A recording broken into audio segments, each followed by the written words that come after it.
দাজ্জাল এবার দাখিল হবে, ইমানদারের ইমান নেবে। ইবলিস শয়তান সর্বক্ষণে তার কাজেতে সাপোর্ট দেবে।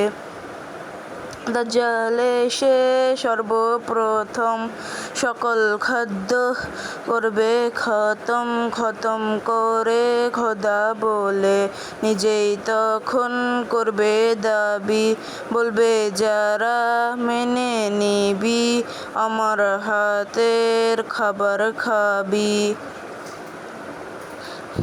দুর্বল ইমানদার বাঁচার লোভে, দুর্বল ইমানদার বাঁচার লোভে খোদা বলে কাফের হবে। মজবুত ইমানদারেরা সবাই তখন তাকবীরের দিবে ধ্বনি, কারণ তখন ঈসা নবী দুনিয়াতে আসবে জানি।